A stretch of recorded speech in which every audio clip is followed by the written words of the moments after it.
God, you got to be responsible for everything you do, don't you? Like, I can't do a portrait. I can't do an image without the sense that I'm responsible for everything that is within this rectangle.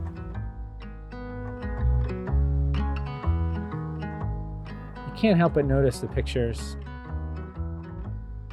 The experience, the grit. You notice that these people look like they're survivors. They've gone through life with hard work and dedication. There's some sadness and sorrow in them. The portraits were taken by Lee Nye. He was a bartender and photographer. He was fascinated by the patrons.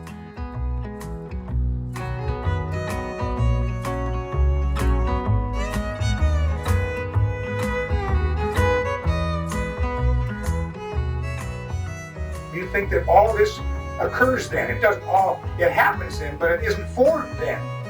I mean, in doing those portraits that you made reference to, the Eddies Club collection, the portraits formed and formed and formed and formed with every beer that I drew for those guys.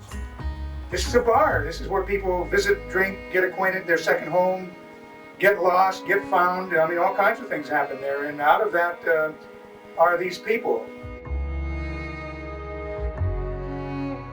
He had a hat that he wore, and his ears were always like Dumbo the elephant, kind of, falling down, and the hat crushed him down. The guy that owned the bar, whom I worked for, attended the bar for, wanted to get a shot. He says, "Hey, Lee, one of these days you ought to come down with your camera and get a shot of Paul. We'll put him up on the wall, huh?" I said, "Yeah, that's great. He's a hell of a subject." And I did him. And that's where it began. And I didn't have the slightest, think about it.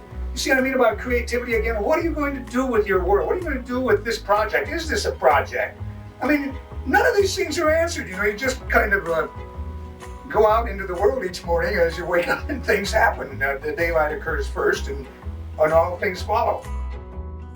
One day when I was having lunch in Charlie's, I started thinking about making a book and wanted to know who was in charge of the estate and now that Lee passed away.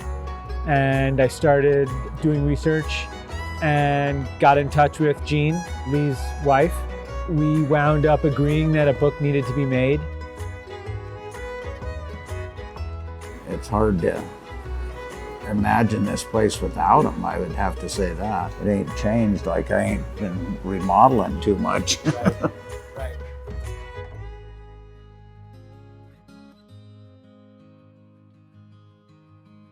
Everything he did with the camera and the image. He got the image he wanted in the frame, but boy, when he went into the darkroom, there was equal amounts of work.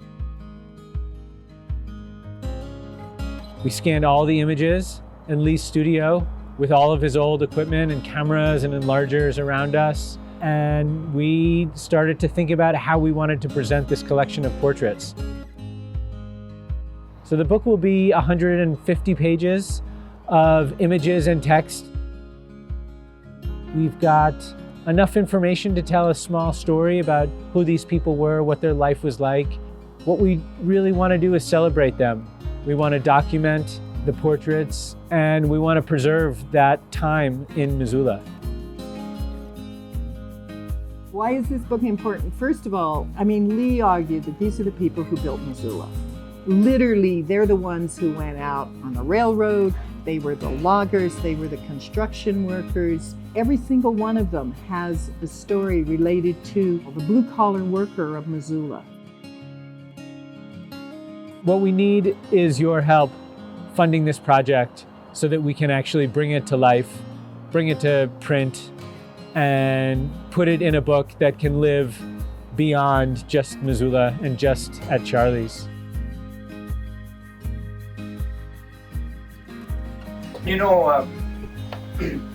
Another thing that interests me, I think of this shot, is I don't believe that this face is ever going to be born again.